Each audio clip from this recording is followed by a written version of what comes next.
and welcome to Roadwarden's Post-Mortem. I'm Aureus, and I designed this game, and wrote it, and programmed it, and illustrated it. But also, I got help from a few other parties. Nicholas Roder composed the majority of the game's soundtrack. Lisa Olsen was my editor and the language consultant. And I got tons of priceless feedback from many different people, but especially from my beloved Joanna, and also from Assemble Entertainment, the game's publisher, that helped me with marketing, managing the game's presence in stores, and also with QA. So, Roadwarden, its elevator pitch is that it's an illustrated, text-based RPG in which you explore and change a hostile, grim realm.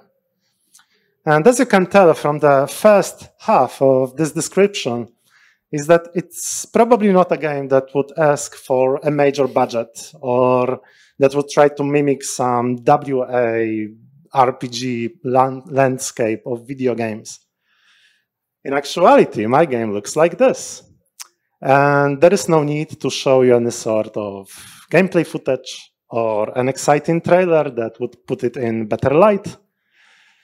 Plain Roadwarden, at least for most of the time, you'd see a large illustration that's meant to portray your character's surroundings.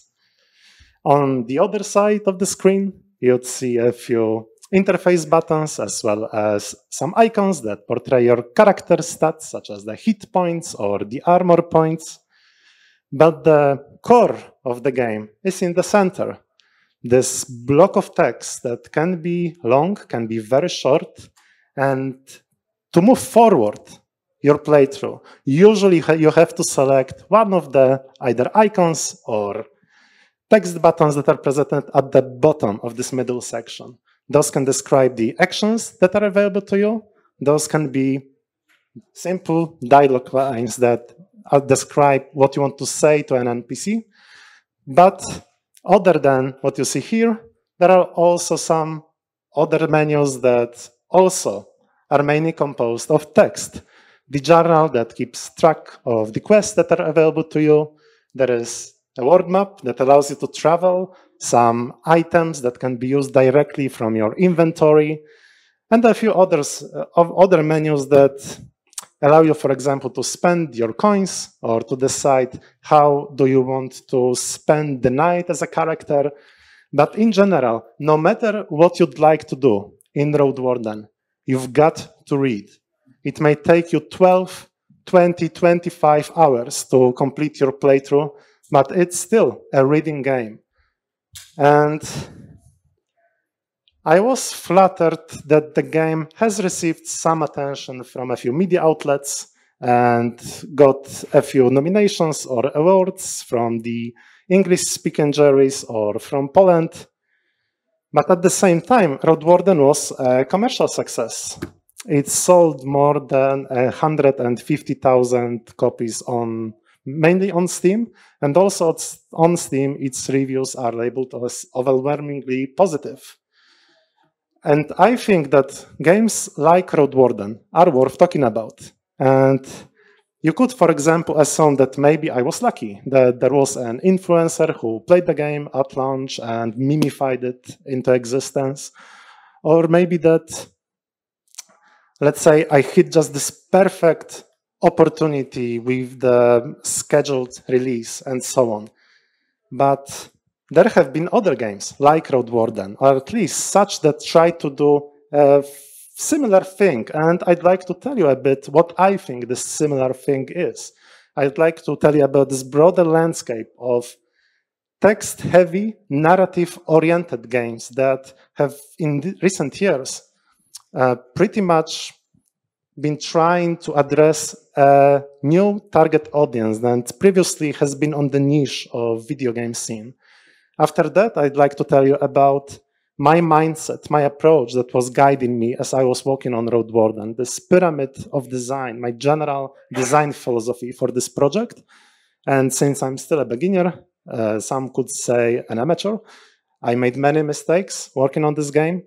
Also, some of my approach was inherently flawed, and I'd like to tell you about some of the lessons I hope that will make the next project such as this for me easier. So let's start with the obvious question. Why would anyone decide to give a game like this a shot? There are no exciting cutscenes in Roadwarden. There is no voice acting. There are no even sound effects. And the reason why I like to play games such as this is that when I see a game that promises me that it's going to pay attention to its story, that it's going to treat its narratives as the main feature, the reason why I would even play those games, and at the same time, I see that they use text as their main tool of communication, I can at least have hope that those developers are going to pay close attention to my agency as a player, that they are going to give me some freedom, some flexibility when it comes to shaping the stories ahead of me. That not only that, but also they're going to give me some tools to see the outcomes of my decisions, that I'm going to see that what I'm doing doesn't lead to the same ending, no matter what's my approach to my character. And there have been games that took the same promise and took it to the extremes. Choice of Games is a studio that developed or published dozens of games over the span of almost 15 years. And all of these games are text-based with very simple interface that was so accessible that it was successfully taken to the mobile devices. And also, they have very simple systems that are still mainly reading games and games that you can replay very often, 2, 3, or more times, finding new story paths, new endings, new characters that previously were locked from you behind the choices you made. But the game that has completely changed how this promise of having a responsive game is going to be taken by the player is, of course, Disco Elysium. Disco Elysium is not exactly a reading game, but it still uses text as its main tool of communication. It has a ton of visuals, it has sound effects, music, and gameplay systems that are much more complex than in Choice of Games productions. But still, while there is way more than 1 million words in this game, while playing, you're going to give the descriptions that are focused not as much on portraying what's around you, but since you can walk around, you can see the objects that surround your characters. The text is mainly focused on what I think is meant to be the main features of Disco Elysium. So you're going to see a very introspective nature of the narrative, a ton of opportunities for you to roleplay your character, to decide how you think your character will deal with their difficult past. And I can't tell you which of the games I'm going to list here, showcase here, were directly inspired by Disco Elysium. But these games, and those can be adventure games, those can be RPGs or something in between, they all are mainly reading games, but use visual systems, sound, to trim down the text that's actually presented in them, to focus on these parts of their narratives that are meant to be, well, the most important. And what I also think happens among them is that they are actually willing to make sacrifices when it comes to their production value and their gameplay. When they stand in front of a decision, what's more important, a specific new feature that we could advertise on Steam or make our story stronger? They usually focus on their narratives. And because of this, they do their best, making sure that they won't sabotage what's meant to be their main feature, that they follow a specific set of goals they have in front of them and do their best actually fulfilling those goals. And the players seem to notice. Like Roadwarden, all of these games had the luck of entering the world after Disco Elysium. And what this means is that, for example, I didn't have to build a target audience for this game all on my own.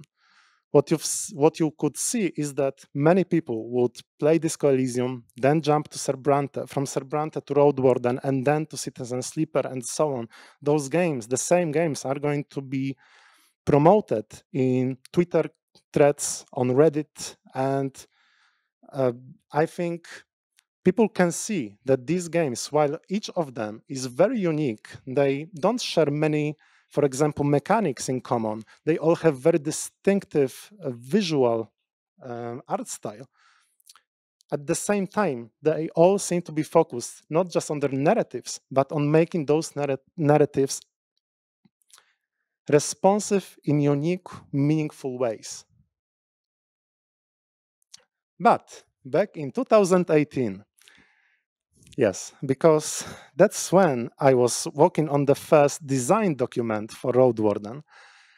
I didn't know that Disco Elysium was just behind the horizon. I was listening to conference talks, watching video guides, video essays, reading game reviews, and I was constantly receiving this information that a game like Roadwarden, was destined to failure, that it was a dead genre that had no players in the world waiting for such a game.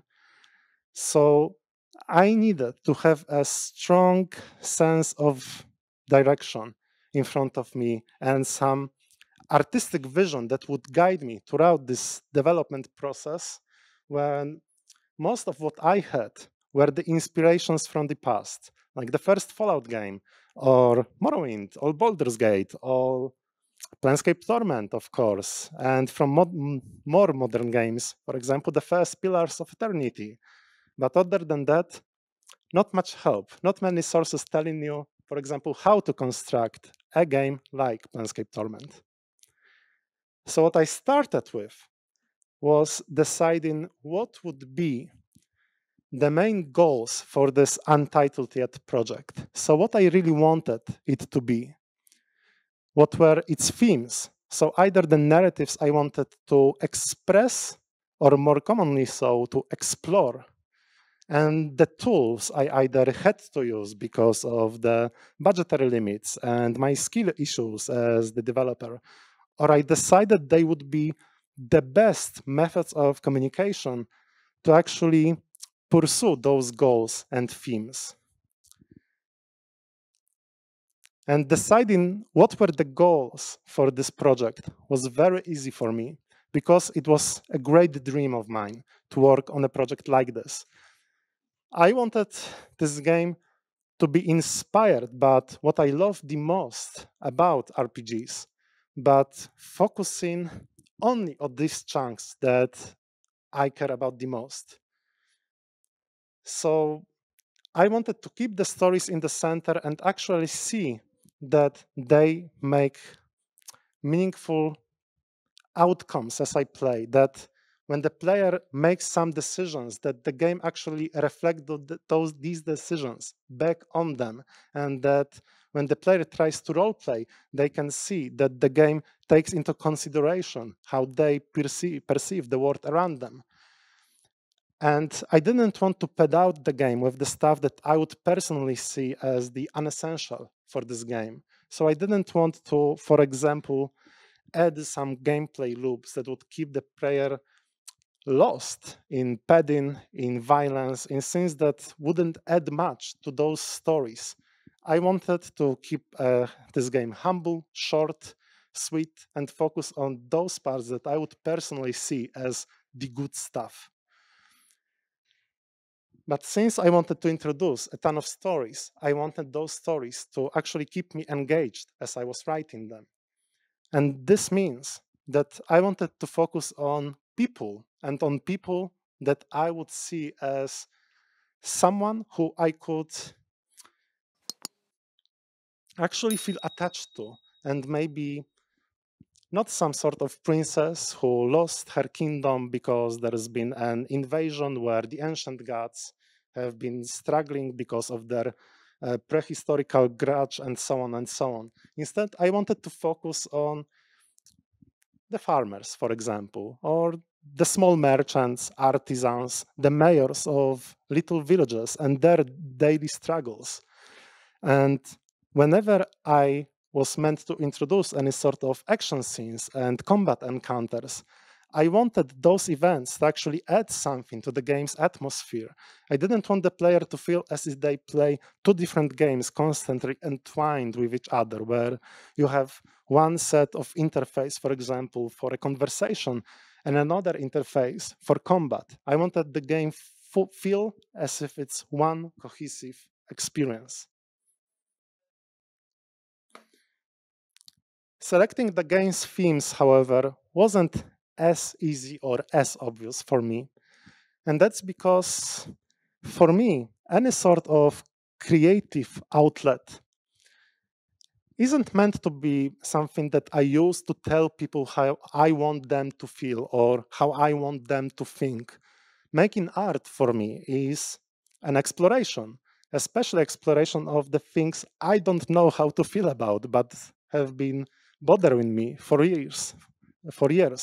So there were some themes that were assigned to Roadwarden from the beginning and stuck to the end because I still don't know how to deal with them in my head. But there were others that were abandoned, for example, because they just didn't fit the game's goals so well. Or as I was developing the game, I could see that some of the themes were intended to be there, but the game just wasn't telling them, wasn't focusing on them so much, and they had to either be dropped or maybe evolve into something new. And since some stories are not as interesting when they are meant to be interactive as they are when someone, let's say, reads a novel or watches a movie, I needed to actually decide that I wanted to keep the responsiveness of my narratives to be more important than the game's production value. And many people ask me, why are there no character portraits in Roadwarden? Why are there no idle animations that would make those large illustrations more interesting to look at? Or why is there no voice acting and so on? And the answer to those questions would be that each of those features would introduce another 6, 12, 24 months of labor. And even if I had this time to spare, I would once again focus on what I thought was meant to be the main features of this game. So, on introducing new stories and on making those stories more responsive. And using text with each month was unlocking new features in front of me. I was actually surprised how much I just wasn't taking into consideration at the start of the development. Because, for example, rewrites, changes to the content were extremely simple. I could, with just a few minutes or hours, or sometimes days when it came to rewriting an entire quest or a storyline and so on, make a tons of tiny alterations that would take into consideration the broader context of the player's actions so far. And also, I wasn't treating the game's text as some sort of necessary evil I had to deal with. It wasn't a placeholder that a real game wouldn't use in my place. I wanted to embrace this tool. I wanted to take from it the best it could offer me. And while you could decide that maybe Roadwarden has too many words, because of the visuals and the gameplay systems, I could focus on, once again, introducing those parts I saw as the most interesting ones. And not only that, I could speed up the game's pacing so much thanks to the narration, especially when it came to introducing some sort of awkward expository dialogue. I could replace it with a single sentence telling the player how the game's world works. I could also introduce whole large scenes such as journeys with a few paragraphs that in another game wouldn't be introduced at all because they would be so boring. And when it came to boredom, I could simply skip forward. Narration is a great skipping forward tool. So, as you can see, I didn't have a collection of stories I wanted to tell to people. Instead, I started with establishing the goals, the themes, and the tools for Roadwarden, and making sure that, at least on the concept level, that they would work together with each other well. And from those, I wanted to decide what were the stories, the quests, the activities I wanted to put in front of the player.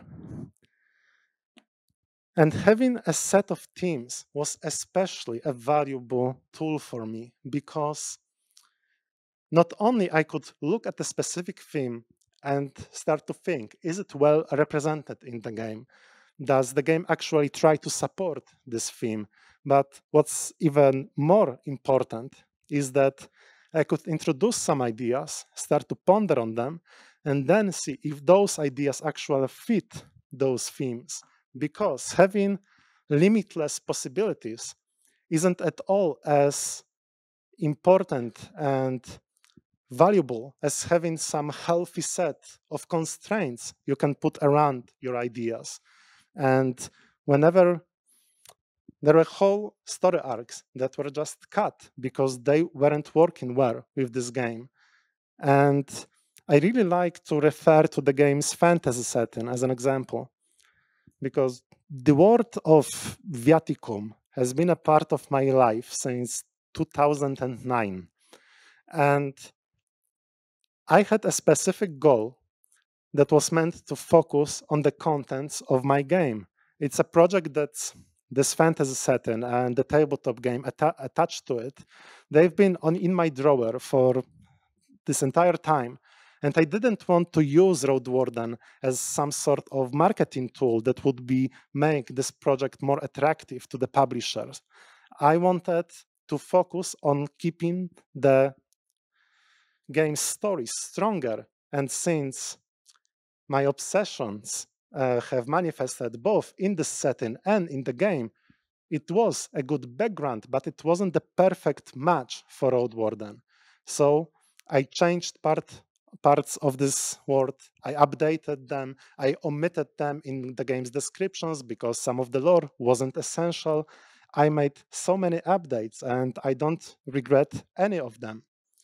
And the same approach was helping me as I was working on the game's quest, because once again, I could look at a specific quest structure or story structure for a quest and think to myself, does it at all fit the game's themes and goals? And Roadwarden is filled with fetch quests, and I don't even try to hide it. There is a fetching food quest in the game. This is its name, fetching food.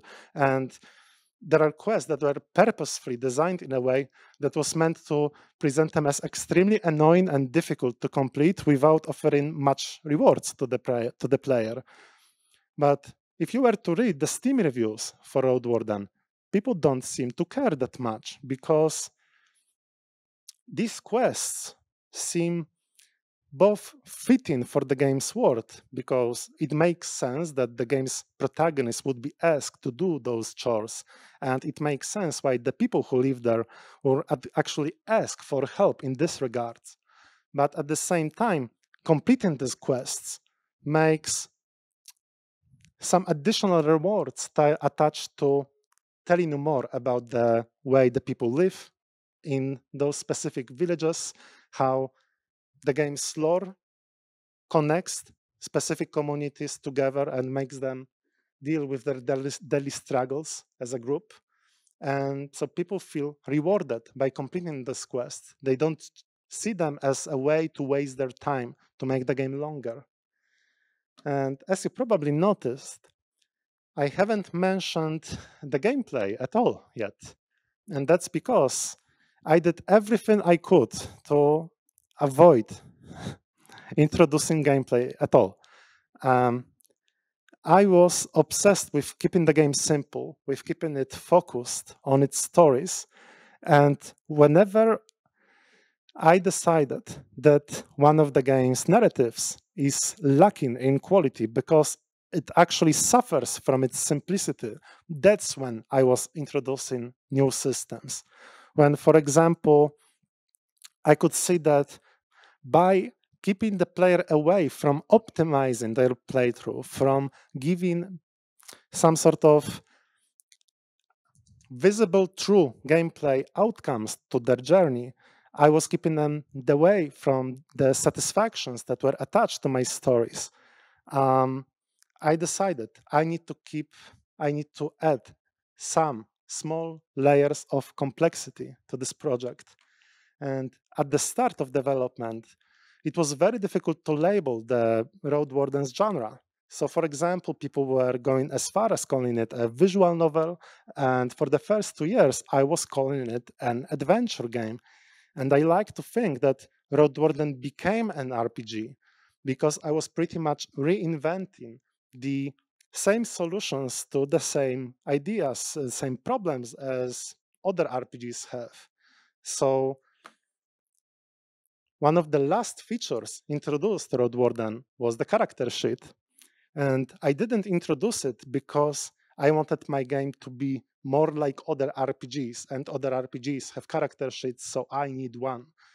Instead, I was I reached the point where the game got so complex that I needed to have a single spot where the player can always get back to and relearn what are the game's rules, where they can figure out on their own how they can optimize those rules to their advantage. That's why character sheet was introduced.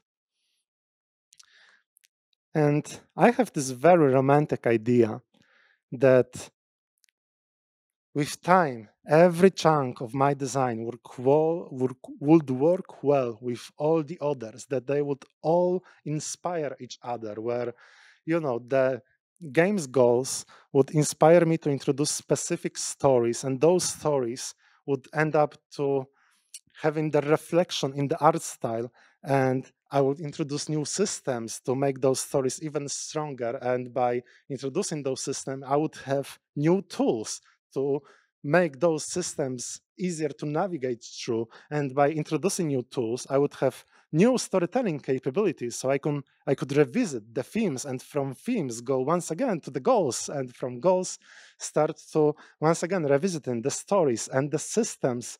And I was actually working on the game in a way where I had just those bubbles of content added one after another. I was playing through one area, introducing all the related dialogues, interactions, and so on, without having even outlined how the specific major quests would unroll with time.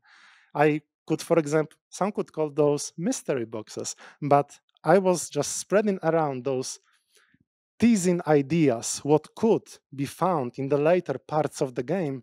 But, I can get back to it later. And this is the perfect transition to mention why you should never do this. The idea of the organic growth of a project was a complete miss, and I had the safety net, and I was lucky. But most studios trying to approach a game of this scope with a similar approach would just crash and land in misery long before reaching the end. I currently estimate that a game like Roadwarden requires maybe 2 years of development. And you could say that another year was a justified addition because, well, I didn't know what I was doing. I was learning the basics of pixel art. I didn't even know how the isometric perspective works in the start. I After writing a whole major those content bubbles for years, 2 years, I believe, I spent another few months just rewriting the entire first third of the game because I just got better at English thanks to my language consultant. I got more confident with the metaphors I was using. So I could revisit every area, revisit them once again, and then, once again update all the systems because I got better at, for example, drawing. So I could once again draw all the other illustrations for this game. I wasted so much time. I wasted so much time, and some people. A different version of the same presentation was performed by me a half a year ago, and people were saying that I'm too cruel for myself because, um, the game was great, so it all worked well, but they don't know what wasn't introduced because of the time waste. Some parts of the game flourished because of the organic design, but at the same time, many other chunks were severely injured because of it. So, for example, the game, by moving from one content bubble to the other without having an outline of all the systems as they were meant to work, I couldn't test the game properly. It's actually a miracle that the game works at all. And not only that, it's called intuition, but not only that, the time waste led me to the point where I had those ideas for areas, characters, story threads, and so on that ended up being underdeveloped, underutilized. And if the game would be better planned out, I could actually put the same attention that I wasted on those ideas onto other ideas, make them stronger, give them stronger responsiveness to the player's action. And the greatest issue that Roadwarden has is that I was the person who programmed it. And you can't believe how many times it sabotaged this entire project that I was trying to do it on my own.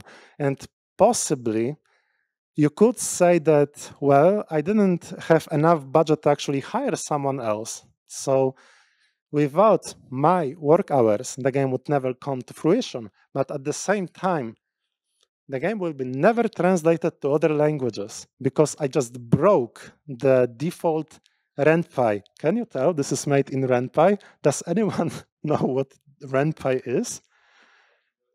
There is 10 people in the room that know what RenPy is. It's a great engine, and it's even better if you don't ruin it, and I ruined it. So it has its default translation tools, and they won't work, never. So the game won't be translated to other languages. It also probably won't be taken to other devices other than PCs and Macs. And that's mainly because the RenPys and Pythons and my own limitations working together to hinder the potential revenue that would come to me. So I'm not complaining.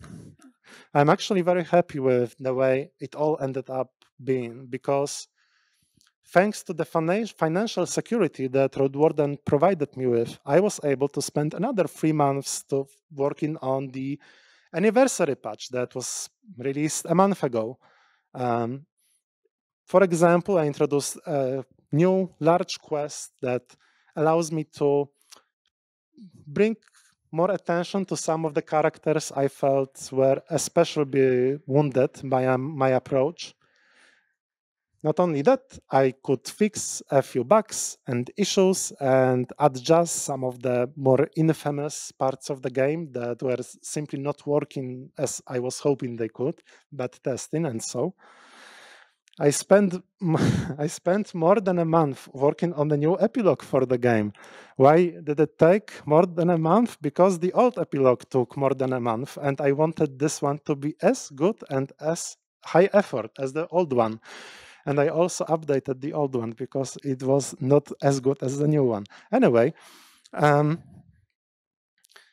girlfriend, my fiancée, helped me with some UI updates for the game. Why, for example, she was the person who introduced the in-game notes because I don't know what I'm doing. She had to deal with it. And By popular demand, I also introduced new difficulty settings. The default game had 3 presets you had to select from, and many people were dissatisfied with this approach. So I decided to cave in.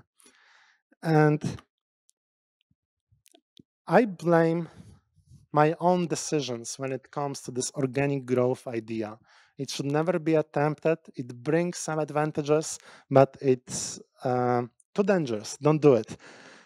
Still, I do hope to keep the pyramid of design for the next project if it comes to it. And each game, of course, should have its own pyramid. Narrative games probably shouldn't just mimic my approach, but I think it's a very strong starting point. What has to change is that instead of working a bubble after bubble after bubble of content, I would rather work layer by layer. So I would start with a prototype, of course, making sure that everything works in harmoniously enough to stick with it. But after that, I hope to actually enter a few months long planning phase where I would decide which stories should be kept in my next project, which systems should be introduced to actually support those stories. With enough of a planning, I should probably be able to simply enter the raw system build, where I would focus on introducing as many raw, what I mean by raw, let's say this. I want to have strong ideas for the game stories, but I don't want to introduce those stories right away to the game. By having raw systems, I want to make sure that they work as intended, that the player can explore, let's say, rest, fight, speak with people without actually making the code heavy with what's meant to be the core content. The stories would be added only after that. And after that, the final revisits, after making sure that the game actually fulfills the goals and does well portraying the themes in interesting ways, the project would be sealed and only available to small alterations, small adjustments, and small supplementary content. No longer, not that I did it, but no longer an approach that would allow me to introduce a new quest for example, 3 months before the release that would suddenly require 30 small alterations spread over the entire game world because it would be more convincing to do it this way, and suddenly you get 3 more bugs upon release that need quick updates and patch. Anyway, let's talk about my next game. In just 9 days, I'm going to release a visual novel. It's nothing like Roadwarden, but is set in the same fantasy world. It's a remake, remaster, revision, re-something, definitely, of a project I released in 2018. It's a sometimes wholesome, sometimes gruesome tale about living in a community, deciding what matters to you in life the most. Just the good stuff. A heartwarming tale, good for autumn and spring. And if you like what you're seeing, if you'd like to support projects of Moral Anxiety Studio, give us or me a shout out next week or in 2 weeks. It's going to help me a lot. And for now, I'd like to thank you so much for your attention. And if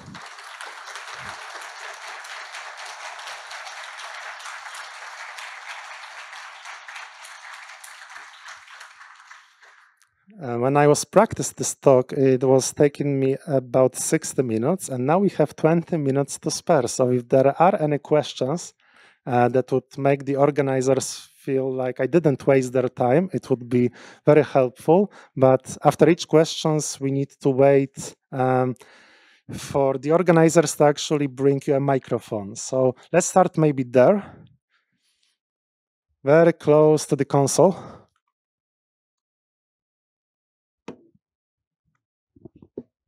Well, thank you very much. Very inspirational speech.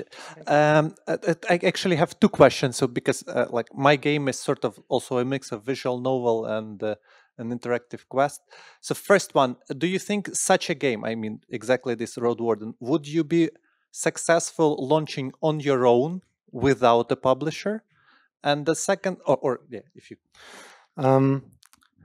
I think my publisher did a lot good for this game, and they selected the release date, and it was on Monday, where no one else was releasing, and we had the entire weekend gathering wish lists without any sort of how to say it, rivalry with other games. And at the same time,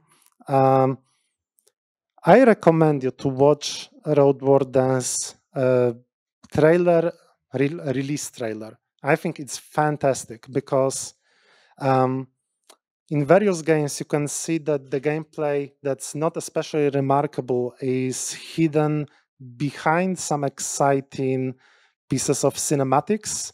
But in regards to this specific trailer, the publisher has focused on showcasing various screenshots during the first few seconds. So what it resulted in was that the people who actually purchased the game on release were feeling as if the game delivered what was promised. The game doesn't try to cheat anyone, doesn't try to look exciting. The trailer tries to look atmospheric, and it works. And because of this, the game had overwhelmingly positive reviews, or very positive, on release, and people were encouraged to buy something that was already seeing a positive reception. So my publisher did a great job going with honesty, I think. And the second question? Yeah, thank you. And you said that it takes around 20 hours to complete your game, right? And the world is, changing so fast. Everything is like, clipping. Everybody likes those short TikToks and everything. People hate to read. So my question is, do you think there will be a transition to these visual novels or interactive novels to a shorter formats, like 2, 3, 5 hours of reading? Thank you. Yeah, the visual novel I'm releasing is going to be 2-3 hours long, but I usually don't think. Well, visual novel is a large sack of possible genres of stories, and what I feel is like most people who play visual novels usually want to play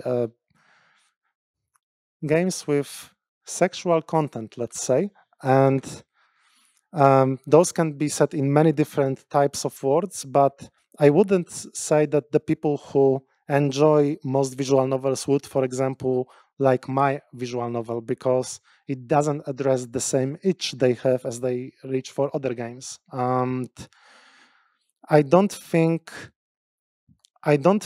what was told during this presentation should be taken to the visual novel, to the games that try to address specifically the visual novel community, because they have their own set of expectations. Może tam? Tam jest, tak, pan w zielonej.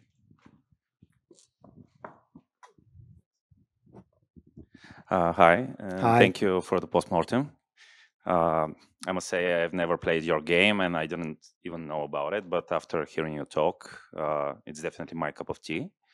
And so my question is, knowing that narrative-focused RPG is trying to mimic experiencing a tabletop RPG as much as possible, and I know that wasn't your initial idea, but what would you say are the similarities between experiencing your game and experiencing a tabletop RPG? It's actually something that I think can often be seen as a compliment when you read Steam reviews, that many people mention that it's like playing a single-player Dungeons and Dragons campaign. That, I mean, there are whole scenes in this game when you just reach a tavern or an inn, and the innkeep just invites you to sit with her at the table, and you can ask her for things, but she's also going to ask you for things, and you can have options how you think your character would respond in a specific situation, and actually some of the answers you give her are then referenced by other characters or by the game's epilogue and so on. So you participate in the world building. So it wasn't my intention to mimic the tabletop campaigns, but it just ended up being so because I played them for more than half of my life and they've been inspiring me a lot. But I know that Citizen Sleeper, for example, very often the developer fights Gareth, fights with the idea that they made an adventure game, that they are very convinced that they made an RPG. And I think that using dice actually is something that most people think of when they think of RPGs. And using this type of hints that you can select a character class, that you use dice, that you use some sort of aesthetics that are familiar to them, are something that is going to bring their minds to just attach those different elements and think, oh, maybe this is a bit like an RPG. So I don't know if I answered your question. Yeah, in a way, and I was more interested in how the game interacts with the choices you made. You say that other characters and the epilogue is referencing your choices, and what else would you say that gives you this this illusion of agency that you can like do whatever you want to do and the world reacts to it? This is a whole presentation in its own. I would say that I wrote an article for game developer that's focused mainly on this idea that you want to have those major outcomes when you actually, like in traditional video RPGs, where you have a grand storyline that reaches to a specific few points that are then actually changing the world around you.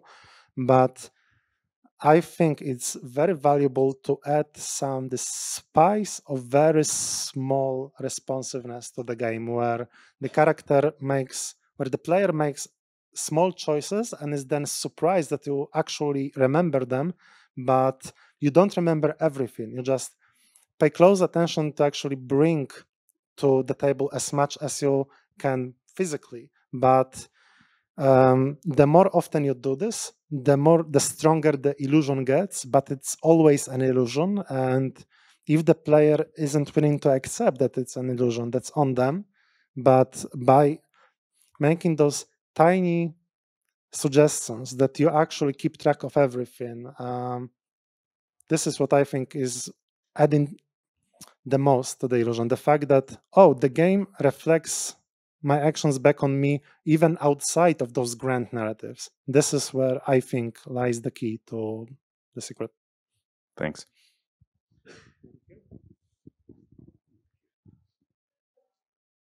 Here is the person. Oh, sorry. Yeah. So I'm curious because I'm not familiar with RenPy, but when I saw that if statements and then that thing and then that thing, is there? That's.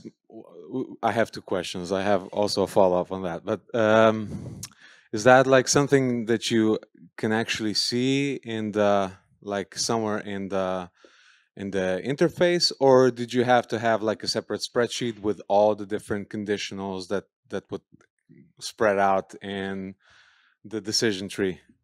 I'm just curious.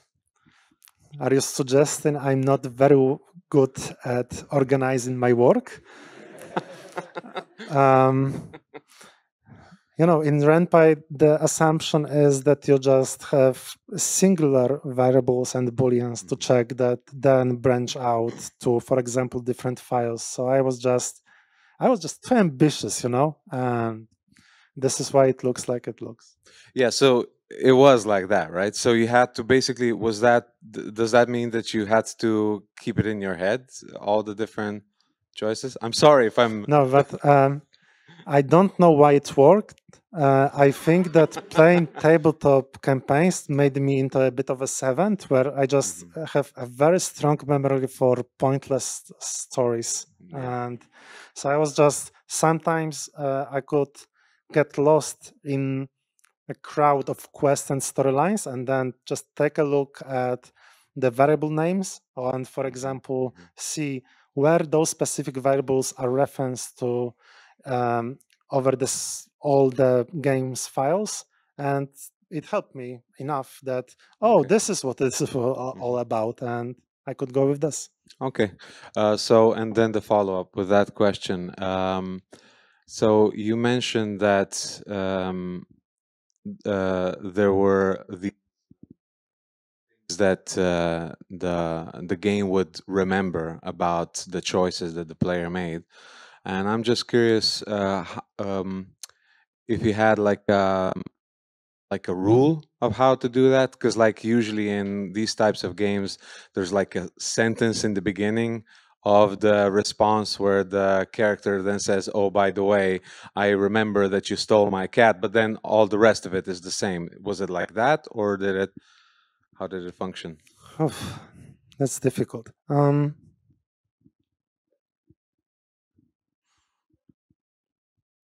What I think was very meaningful is that many things that you do have a direct outcome in what's occurring, but even if it occurs, isn't game breaking or doesn't block your future progress and so on. So there are going to be, for example, characters that you can really insult and annoy, and they are going to just throw you away, won't be willing to talk to you on this day. But on another one, they're going to cool off. You can speak with them again, and you're going to see in many parts of Roadwarden those grayed out options of dialogues where the game just informs you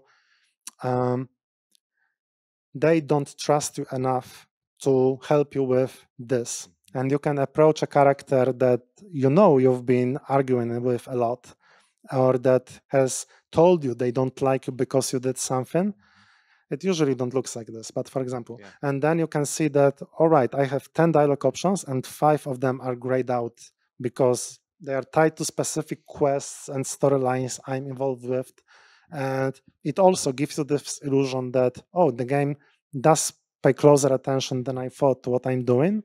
But also sometimes a specific decision you're going to take during a conversation is going to actually increase the required friendship or reputation cap that's attached to a specific interaction. So those are just so it's very difficult to pick a specific answer because there is so many tiny blocks that I had to use to build this. So but essentially what you're also counting on is on the fact that the player will collaborate in that experience of thinking, oh, he doesn't want to talk to me right now because I did the other thing, even though it's not necessarily inside the text. Yes, exactly. But this type of, it is still, like I said, it is only an illusion. I'm not a real DM in this game, so people seem to be very satisfied with the amount of how much the game remembers, but it can never be perfect. And I don't think it's good to pursue perfection in this regard. Okay, thank you. So we still have a few minutes. Here is a gentleman. Just a quick question. Did you draw the graphics for your new visual novel all by yourself? No, I had help. And during this remake, I was able to draw some small bits and updates as some small bits on my own, but I probably won't focus on drawing in the future. I want to focus more on writing and design. Oh, I see. Because I was going to ask, what does it feel like to be a one-man band? But I see you have some help and sanity after all. Yeah, it's a long story. Yes, osoba zaraz obok. Hi, Hi. You're great. And then afterwards, what kept you moving? Like, it seems like you had some like the loops and the empty loops, and like people get frustrated, right? Like if they do work that needs revisit a few times, like what kept you moving? And like from the perspective now, you earned quite a bit of money, so like maybe this, but like at that point, what made you not stop? My at that time girlfriend, now fiancée, was extremely supportive, and we also had the deal that this is the last attempt at success I have. That she was meant to give me the time to actually finish this project, but if it would fail, my game dev career would just never start, because I had 2 smaller games, including the original Windy Meadow released beforehand. But yeah, either this would work out or nothing would, I think, because I was just so in love with this idea. I had, it was something that I wanted to make ever since I played Planescape Torment as when I was like 16 or something like that. So, yeah, and definitely the game didn't fix some of my mental difficulties I had as I was working on it, but going to therapy did. And I went to therapy long before I finished Roadwarden. So it's important to not think as the finish line as the moment where your life is going to enter this hell-filled stage, and instead do your best to work on you even before that, because you may encounter another disappointment and you need tools to deal with it and cope. Thank you. Po drugiej stronie, tak, poproszę. Thank you. Yeah, I'm a gamer and somewhat of a writer, but still I'm like afraid of thinking even of attempting a game that has no gameplay. So it was really inspiring to hear you argue for even like almost somewhat of a story only game. But my question is, I'm not a native English speaker, and I feel strong in writing dialogues, but I wouldn't trust my prose to carry, a player's attention. So, what tips do you have? I know you mentioned a language consultant. Like, what tips would you have for a non-native speaker to try to carry an entire game with text? If you're not good at something, the best way to get better is to try and to learn. The more mistakes you make, the quicker you learn, as long as you have a good mindset, so you don't assume that everyone is wrong. I'm making good stuff and people are just paying too much attention to those tiny details that are irrelevant. Instead, just practice. It's I don't think it's I wouldn't say I have a specific advice for this one field, but it's something that's going to help you in all sorts of ways. This assumption that maybe I don't know as much as I think, and I need to keep my mind open to feedback. Thank you. And maybe the last question, there was the gentleman in the back raised his hand earlier, but I'm going to be outside if someone wants to talk with me. Okay, I have 2 questions. So first of all, was this a side gig the whole time or a full-time thing for you? It was very much full-time, and I had long strains of 60-hour weeks for months, and my health was in ruins. Okay. Well, not okay, but glad to see that that you're here today. And the second thing is, well, you clearly, well, are you more about telling stories or doing games? Wouldn't you prefer to, write a few books? Why add the complexity of creating a game out of the whole experience? Yeah, when I was a kid, I read many novels, like either kid books or mature books, but games, man, having narratives that are responsive is so valuable to me. I love this shit. I couldn't just make a story that's that doesn't try to reflect the player's actions back on them, because it's great that other people do it, but I love to explore. So for me, this is the time to explore. This medium is still young. People reinvent completely new approaches all the time. I love, man, Pentiment from last year was so good, and my game of the year. And there's been so many fantastic games. Like, I have a lot of nostalgia for old games, but I think the new ones are getting better and better and more creative at introducing new stuff. And indie games are the future. So thank you once again for your attention.